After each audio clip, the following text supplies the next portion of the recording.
जेठानी का बदला।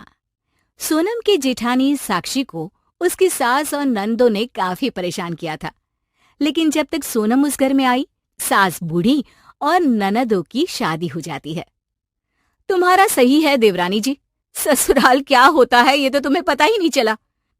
बड़ी मैं थी, मैंने देखा है ननदे और सास का कहर क्या होता है।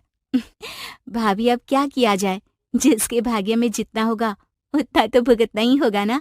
साक्षी को सोनम की बात सुनकर गुस्सा तो आता है, लेकिन वो सबके सामने अच्छा बनने का नाटक करती है। एक दिन सोनम, वो क्या है ना, मेरी बहन की शादी पड़ी है मायके में, तो मैं जा रही हूँ मम्मी के घर, तुम सारा काम संभाल लेना, हाँ प्लीज। अब सोनम घर का सारा काम करती, जेठ को खाना देती, जेठानी के बच्चे देखती और दिन भर किचन में काम करती। सोनम का पति विवेक एक दिन उससे कहता है, सोनम भाभी कहाँ है? घर का सारा काम तुम ही करती रहती हो, बच्चों से लेकर भैया और मुझे। भाभी मायके गई है, उनकी बहन की शादी है ना। शादी है नहीं थी, माँ बुजुर्ग है, चल फिर भी नहीं सकती, ऐसे में तुम माँ को भी देख रही हो, भाभी को अब तक तो वापस आ जाना चाहिए था। लेकिन साक्षी ने तो ठान ही लिया होता है कि घर का सारा काम अब सोनम ही करेगी, क्योंकि किसी जमाने में वो भी यही क्या करती थी। एक रोज ननद सोनम के घर आती है। क्या बात है सोनम, इतना क्यों थकी हुई हो? कुछ नहीं दीदी, बस ऐसे ही। आइए ना बैठिए, मैं चाय लाती हूँ। ननद सोनम की हालत देखकर दुखी हो जाती है। वो किचन में जाती है और सोनम के साथ काम में मदद कराती है। दीदी एक बात पूछूं, आप किसी से कहेंगे तो नहीं? हाँ हाँ सोनम, पूछो ना। जब आपकी शादी नहीं हुई थी तब भी आप साक्षी भाभी के साथ किचन में मदद कराती थी? नहीं ना सोनम, उस वक्त मेरा काम घर की सारी साफ सफाई और कपड़े धोने का था। साक्षी किचन देखती थी, और क्योंकि पापा तो हमेशा व्यस्त रहते थे तो माँ बाहर का सारा काम करती। पर क्यों, क्या हो गया? नहीं नहीं, कुछ नहीं। मैं तुम्हारे और साक्षी के बीच लड़ाई लगवाना तो नहीं चाहती, पर साक्षी से हम लोगों के रिश्ते कुछ अच्छे नहीं थे। हाँ दीदी, मैं ये जानती हूँ। चलो फिर कभी बात करेंगे इस मामले में। खाना खाते हैं, बहुत भूख लगी है। सभी मिलकर खाना खा रहे होते हैं कि साक्षी आ जाती है। अरे दीदी क्या बात है, फिर आ गई? अभी तो आई थी पिछले महीने।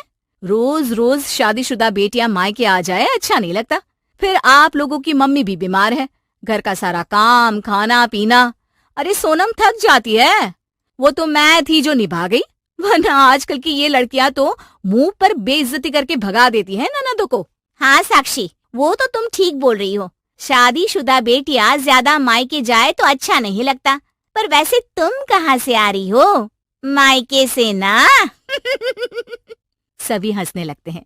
साक्षी को खुद की बेइज्जती महसूस होती है। हाँ हाँ, लेकिन वहाँ तो शादी पड़ी थी ना, इसलिए। भाभी वो तो 1 महीने पहले थी, महीने भर से आप क्या कर रही थी? हमें तो लगा बुआ बनकर ही हम लोगों के घर वापस आएंगी आप। कैसी बात कर रहे हैं देवर जी? बीवी को काम करना पड़ रहा है तो ऐसी बात याद नहीं जब भाभी अकेली सारा दिन लगी रहती थी? भाभी माँ समान होती है, और अगर आपने हम लोगों के लिए किया तो उसमें क्या हुआ? खैर चलती हूँ मैं। ननद घर से चली जाती है, लेकिन घर का माहौल साक्षी के कारण वैसा ही रहता है। हाँ सोनम, वो क्या है ना, कल मैंने घर में कीर्तन रखा है तो सुबह जल्दी उठ जाना। मैंने तो इस घर में पूरे 10 साल तक सुबह 5 बजे उठकर खाना बनाया है। हाँ भाभी जरूर। अगले रोज सोनम सुबह 5 बजे उठकर काम करने लगती है, लेकिन 10 बजे जब साक्षी सोकर उठती है, और सोनम ये घर में गेंदे के फूल क्यों सजा रखे हैं, कोई शादी है क्या? सोनम निराश सी हो जाती है। भाभी आपने ही तो बोला था कि आज कीर्तन है। अरे हाँ, मैं बताना ही भूल गई, पंडित जी ने ना आज का कैंसिल कर दिया है, कल रखा है उन्होंने। भाभी बता देती ना, मैं आज 5 बजे से उठी हूँ। अरे हाय हाय, बड़ी जबान चल रही है तेरी, तू जानती है इस घर के बारे में? अरे 5 बजे उठकर नहाकर पूरा किचन किया है मैंने इस घर का। बड़ी आई, तुझे तो ऐसा कुछ करना ही नहीं पड़ता। तभी वहाँ साक्षी का पति संजय आ जाता है। साक्षी तुम इसलिए उठती थी क्योंकि पापा की जॉब होती थी, माँ खाना नहीं बना पाती थी हेल्थ के कारण, लेकिन इसका मतलब ये नहीं कि तुम सोनम को परेशान करो। सोनम चुप रहती है, वो समझ नहीं पाती कि साक्षी ऐसा व्यवहार क्यों कर रही है। फिर वो वक्त भी आ जाता है जब सोनम माँ बनने वाली होती है। सोनम अब घर का सारा काम बंद, 9 महीने तुम सिर्फ आराम करना। लेकिन घर का काम कैसे होगा? भाभी अकेले नहीं कर पाएंगी। अरे तो मैं फुल टाइम मेड रख लूंगा ना। अगले दिन घर में काम वाली आती है। अरे अरे कहाँ घुसी जा रही हो, कौन हो? किचन में जा रही हूँ मैम साहब, खाना बनाने वाली हूँ मैं। आए हाय, 15 साल हो गए इस मकान में, किसी ने मेरे लिए तो खाना बनाने वाली रखी नहीं। भाभी वो सोनम प्रेग्नेंट है ना, तो इसलिए। साक्षी ये सुनकर गुस्से से लाल हो जाती है। मेरे 3 बच्चे हो गए, एक काम वाली किसी ने नहीं रखी, और सोनम के लिए काम वाली? ये क्या बात होती है? तभी वहाँ सास आ जाती है। साक्षी, मैं बीमार औरत हूँ, हमेशा तूने घर देखा, इस घर में औरत की जरूरत होती है। तू जब ब्याह कर आई तो विवेक छोटा था, तेरे पति का काम नहीं था, सिर्फ ससुर की कमाई में घर चलता था। भगवान की दया से घर की कमाई बढ़ी है। साक्षी सास को बीच में ही रोक देती है। हाँ हाँ, तो क्या सारा पैसा महारानी जी के ऊपर लगा दें? देखो काम तो वही करेगी और पूरा करेगी, मैंने भी तो किया है काम, तो ये क्यों आराम करे? अरे शर्म कर साक्षी, उम्र में कितनी छोटी है तुझसे, ये क्या बात हुई? देखिए भाभी, मैं सोनम को लेकर अलग हो जाऊंगा और माँ को भी ले जाऊंगा, आप अपना घर देखिए।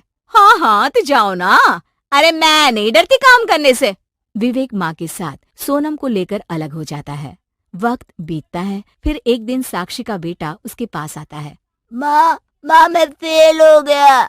मैं भी रोज रोज लेट ऑफिस पहुँच रहा हूँ, मुझे नहीं लगता कि मेरी नौकरी ज्यादा चल पाएगी। माँ चाची थी तो कितना अच्छा था, हम पढ़ भी लेते थे, खाना भी वक्त पर खाते थे, और दादी भी कितनी अच्छी बातें सिखाती थी हम लोगों को। साक्षी, तुमने सिर्फ जलन और बदला लेने की चाह में घर को खराब कर दिया। तुम बड़ी थी, बड़ी बनकर रहती तो अच्छा लगता, पर अब तुम्हें कौन समझाए? पर साक्षी को समझ में आ जाता है कि घर कैसे चलता है। वो सबसे माफी मांगकर सबको घर ले आती है और सब साथ में खुशी खुशी